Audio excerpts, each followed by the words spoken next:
Halo semuanya, selamat datang di channel Albi Film. Jadi, kali ini saya akan membahas film yang berjudul Midsommar. Tentu saja banyak dari kalian yang tahu karena film ini cukup booming waktu itu. Film ini sendiri menceritakan tentang sekelompok anak muda yang pingin liburan ke suatu tempat untuk menghabiskan libur musim panas mereka. Akan tetapi mereka malah menjadi tumbal ritual sekte sesat yang berisi ritual-ritual aneh dan adegan-adegan yang sangat-sangat nggak bisa dijelaskan.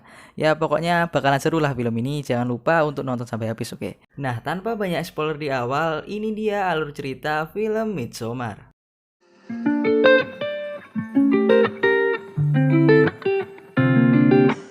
Film ini dimulai di mana ada seorang gadis cantik bernama Dani. Dia depresi dengan masalah yang menimpa keluarganya, di mana sang adik ditemukan bunuh diri setelah membunuh kedua orang tua mereka. Di sini kita akan diperlihatkan bahwa Dani menerima pesan-pesan aneh adiknya sebelum kematian keluarganya. Kejadian yang menimpa Dani membuat hubungannya dengan sang kekasih semakin retak, yaitu seorang mahasiswa tampan dan pemberani jurusan antropologi yang bernama Christian Hugos. Di sini Chris mulai tidak nyaman dengan perilaku Dani yang sebenarnya ingin segera memutuskan hubungan mereka. Tapi Chris bersabar dan menunggu Dani sedikit pulih dari kesedihannya itu. Pada suatu malam di sebuah klub, Dani mengetahui bahwa Christian dan teman-temannya yaitu Mark dan Josh diajak oleh salah satu temannya yang berasal dari Swedia bernama Pele untuk menghadiri perayaan di desa leluhurnya. Christian dan kawan-kawan yang kebetulan sedang mempunyai tugas tesis kuliah dan belum selesai, mereka pun cukup excited untuk menjadikan perayaan itu bahan tesis mereka. Karena perayaan ini hanya digelar beberapa tahun sekali.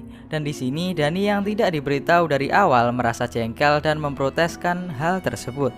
Ya namanya juga cewek, jadi ya gampang marah gitulah. Sebagai permintaan maaf, Christian pun mengajak Dani untuk ikut bersamanya. Singkat cerita, mereka semua pun terbang ke Swedia dan tiba di pinggiran desa yang bernama Harga Singland. Well, my focus is actually on European.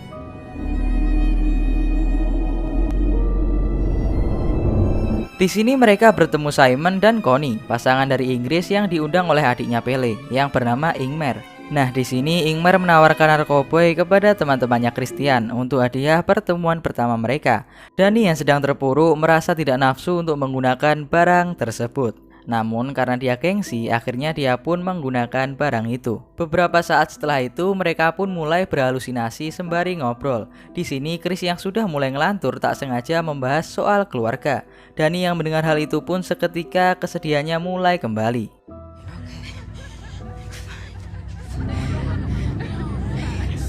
Ditambah lagi karena efek dari barang tadi, dia pun halu dan melihat seolah-olah semua orang menertawakan keterpurukannya. Ia berlari menjauhi keramaian masuk ke dalam hutan dan dia ditemukan dalam keadaan pingsan. Setelah Dani siuman, mereka pun melanjutkan perjalanan mereka.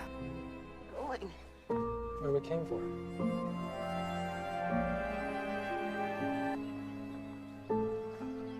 Setelah beberapa jam berjalan, mereka pun sampai di desa Harga Singland, di mana desa ini sangat indah yang dihuni oleh penduduk yang berpakaian serba putih.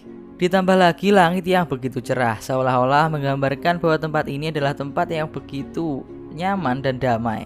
Tanpa mereka sadari bahwa tempat ini menyimpan sesuatu yang sangat-sangat mengerikan. Mereka disambut dengan ramah, sedangkan Pel yang sedang asik melepas rindu bersama keluarganya setelah sekian lama tidak berjumpa. Setelah acara makan bersama, Pel pun menunjukkan tempat istirahat untuk mereka. Di perjalanan ini, kita akan diperlihatkan bahwa ada hal-hal aneh yang terdapat di desa ini.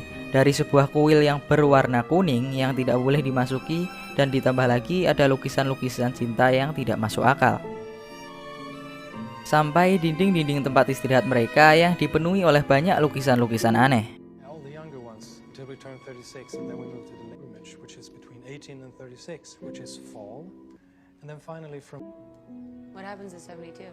Saat akan tidur, Pel pun memberitahukan kepada mereka bahwa besok akan diadakan acara besar yang bernama Ates Tupa. Apa itu Ates Tupa nanti akan dijelaskan, sabar aja ya. Wait, seriously? Dan keesokan hari pun tiba. Ates stupa pun dimulai. Setelah makan bersama, mereka diperlihatkan dengan pasangan sejoli yang ditandu ke atas Bukit Kapur. Sebelum acara Ates stupa itu dimulai, mereka melakukan sebuah ritual dengan cara menyayat tangan, lalu mengoleskan ke sebuah batu.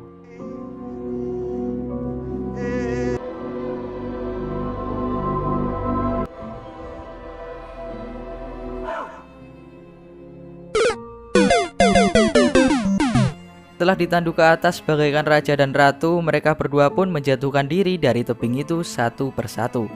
Karena melihat kakek yang kesakitan, Algojo pun menghampiri sembari membawa sebuah palu besar untuk menghantam kelapa si kakek hingga meninggoy. Di sini Chris dan kawan-kawan pun sangat syok melihat hal itu. Simon dan Connie sangat ketakutan melihatnya hingga mereka berniat segera meninggalkan desa ini. Namun salah satu warga menjelaskan bahwa kematian tersebut sangat lumrah terjadi di sini. Nah, Ates stupa itu apa? Ates stupa adalah proses bunuh diri yang dilakukan saat seseorang menginjak umur 72 tahun dengan alasan tertentu. Misalnya sakit kanker, diabetes, ataupun jantung. Ya daripada udah tua terus jadi beban, mungkin gitu ya peraturan di desa ini. Tapi jangan diterapin di desa kalian. Setelah itu, Connie dan Simon begitu sangat ketakutan dan ingin segera meninggalkan desa mengerikan ini. Connie yang selesai beres-beres segera mencari Simon yang tidak ada di ruangannya. Namun berbeda dengan Josh, karena kepentingan tesisnya, dia pun sangat tertarik dengan ritual-ritual di desa Harga Singlet ini. Lalu dia pun menemui salah satu perpustakaan dan mewawancarainya. Di malam harinya, tiba-tiba Josh yang semakin penasaran, ia pun nekat menyelinap ke salah satu ruangan yang menyimpan kitab keramat desa Harga Singlet. Dan tiba-tiba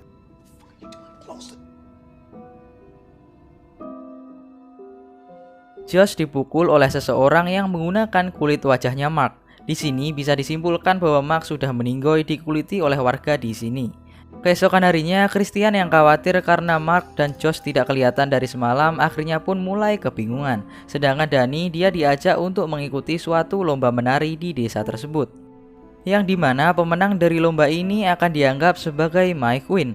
My Queen sendiri adalah suatu gelar terhormat dari desa ini. Diawali dengan minum sesuatu minuman yang membuatnya teler, akhirnya Danny pun berhasil bertahan dan memenangkan lomba tersebut. Dan saat itu juga Danny dinobatkan sebagai My Queen.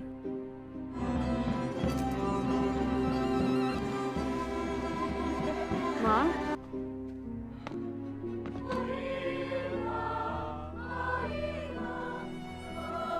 Kemenangan Danny pun dirayakan dengan makan bersama lalu pergi ke suatu tempat untuk memantrai suatu tumbuhan.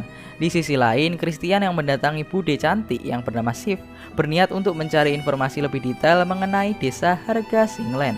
Namun di tengah obrolan mereka, tiba-tiba Chris ditawari untuk mantap-mantap bersama gadis-gadis di desa ini. Ya siapa yang mau nolak kan? Chris yang laki-laki tampan dan pemberani pun disuruh menghirup obat kuat, lalu ia pun masuk ke suatu ruangan yang telah berisi belasan wanita tanpa sehelai kertas. Kok kertas? Apa? Kain. Hampir bilang daun loh. Lalu dilanjutkan dengan seorang gadis yang membuka suatu terowongannya. Dan mereka berdua pun akhirnya mantap-mantap. Ya nggak bisa dilihatin di YouTube ya, bisa nanti channel hilang ya kan. Mereka pun mantap-mantap cukup lama, hingga Danny yang baru pulang dari acaranya mendengar sesuatu. Ia pun penasaran lalu mengintipnya dari sela-sela lubang pintu. Danny yang sangat syok dibuatnya karena melihat pacarnya itu yang dikiranya setia mantap-mantap dengan wanita lain. Dan wanita yang diajak mantap-mantap itu banyak loh, nggak cuma satu. Bayangin betapa enaknya si Christian ini, bukan sakitnya si Danny ya. Nah, Danny yang melihat hal itu, dia pun langsung lari keluar dari tempat itu dan menangis. Di sini dia ditenangkan oleh beberapa gadis-gadis lainnya. Tapi anehnya, gadis-gadis itu ikut menangis bersama si Danny. Dan nangisnya juga histeris lagi. Beberapa saat setelah itu, Christian yang sudah puas dan sedikit lemas karena berolahraga dengan belasan wanita, dia pun meninggalkan ruangan tersebut dengan telanjang bulat dan sedikit linglung. Di tengah-tengah itu, dia pun dikagetkan dengan adanya potongan kaki yang menancap di tanah. Christian pun takut lalu lari ke sebuah kandang ayam yang ternyata telah berisi mayatnya si Simon yang dibelah-belah seperti hewan kurban dan digantung di atas atap kandang ayam. Saat Chris kaget dengan hal itu, tiba-tiba ada seseorang yang menyemburkan sesuatu ke wajah Chris. Lalu dia pun pingsan. Ketika sudah bangun, Chris pun sudah di dalam keadaan lumpuh. Lalu scene berganti di mana akan diadakannya sebuah persembahan yang diharuskan mengorbankan 9 nyawa sebagai bahan ritualnya. Dan Dani sebagai My Queen diberi wewenang untuk memilih korban ke-9. Karena Dani sangat kecewa melihat Chris mantap-mantap bersama gadis lain, ia pun dengan tegas menyebut nama Chris untuk tumbal selanjutnya. Setelah itu Chris pun dimasukkan ke sebuah tubuh beruang yang telah dimodifikasi. Lalu dilanjutkan dengan dia dimasukkan ke salah satu ruangan yang berisi tumbal-tumbal lainnya. Lalu film ini pun diakhiri dengan adegan di mana ketua sekte membakar mereka hidup-hidup. Dan para tumbal ini pun menjerit kepanasan. Dan para warga bersorak-sorak aneh, entah itu gembira ataupun sedih. Lalu Dani menutup film ini dengan senyuman iblisnya. Itu karena dia sudah puas karena telah membakar pacarnya yang telah selingkuh. Makanya kalau punya pacar hati-hati, jangan selingkuh terus pas selingkuh itu di desanya psikopat, oke? Dan itulah seluruh alur cerita film Midsommar 2019 ini.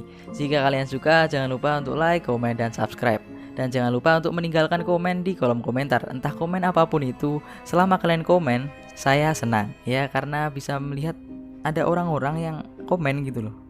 Udahlah, itu saja untuk video kali ini. Sampai jumpa di video selanjutnya. Semoga kalian sehat selalu di tengah COVID yang gak selesai-selesai. Padahal di negara lain udah selesai loh. Udah skip, gak usah bahas ini. Skip.